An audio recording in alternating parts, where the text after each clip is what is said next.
All of the small business development centers offer two primary services. One is workshops, which are informational in nature and educational, and the second is one-to-one business counseling. What makes Columbia Business School's SBDC different is that we actually have created a pipeline of services for small business owners at different stages of business. So we do a course for small business owners or entrepreneurs that are pre-revenue so that they can really assess whether they're ready to move, to invest their time and their money in starting their new business. And we also offer a series of courses which are designed to work with small business owners for the first 3 years of their business. What I think the SBDC offers, and God knows I wish I had the opportunity in my first couple of businesses to be able to have an organization like the SBDC. It gives you a community of people that have expertise in certain areas to limit the mistakes. Most entrepreneurs tend to work in a silo. If they don't work in a silo, they're working within a close circle of friends who will tell them what they want to hear. I think the SBDC as an organization has skill sets among the counselors. I think the information series that we have, the educational classes that we have, the resources that to be able to take advantage as an entrepreneur or first time or even an embedded business to go to the SBDC to have an opportunity for growth is significant. The Columbia Harlem SBDC does not have a typical client. We work with pretty much everyone, and they come through the door and they have some amazing, incredible ideas. The one thing that I would say is typical about our clients is their level of excitement. We get excited when we work with clients that are excited, that are passionate, that really, really want to work on starting or growing their business. And that gives us energy to continue doing the work that we do and to offer the best services that we can to our clients. I think that passion and planning go hand in hand versus being separate attributes of an entrepreneur.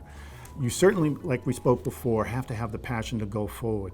But the planning and beyond the planning, I would say it's more of the research that an entrepreneur has to be committed to understand if their project is going to be successful. That is part of the planning. But most businesses will fail due to lack of proper research. That's the number one reason for business failing. So you may have great passion. Maybe you're not the researcher, but you need to bring that researcher in order to find out if your business, your idea, your service can sustain itself. So yes, they go hand in hand. One has to work with the other. If an entrepreneur does not have a good idea, my job is not to dissuade them from still planning their business. My job is for them to realize by themselves whether they have a place in the market or not. For some entrepreneurs, I tell them you need to put a budget to your vision. For some people have this, when they come up with a concept, if they're looking to expand their business or they're looking to even start a business, they have a vision of what it looks like. But that's one aspect. The other aspect of it is to make it more realistic, you need to put a budget to it, put numbers to it. Some people kind of say, I want to do a large, they want to do a restaurant and they want to have all these fancy lights but then when you start drilling down in terms of, well, how much is that going to cost? Then it begins to put a reality to what you're doing. So I think I kind of bring reality to them and begin to put dollars, put numbers to your vision. The biggest obstacle all entrepreneurs face is always money, and that is pretty much whether you're in New York, whether you're in Hong Kong, whether you're in London. No one wants to spend their own money if they can help it. The biggest obstacle that an entrepreneur has is not having enough money to invest when they're looking for funds. They don't have a business plan, even though many said that a business plan is not necessarily, but when they are going to pitch their business to an investor or to a banker, their plan comes afloat. So it is important to have some sort of preparation. After all, we believe in managing their businesses financially. Traditionally, entrepreneurs have written business plans over the course of decades. Now what we're moving towards is called the lean startup model. The reason for that is because traditionally business planning has been a very isolated activity.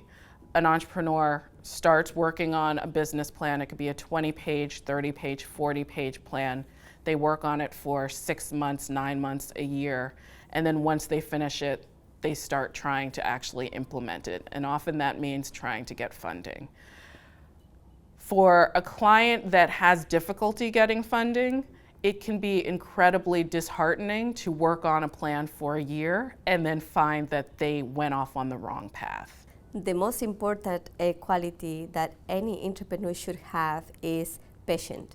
They must be patient. Money is not gonna come pouring into their doors, and they should have a board of directors or mentors to guide them through the process. Really, the lean startup model and crowdsourcing and a variety of different other tools that we are seeing and that we will see are changing the way that entrepreneurship is done.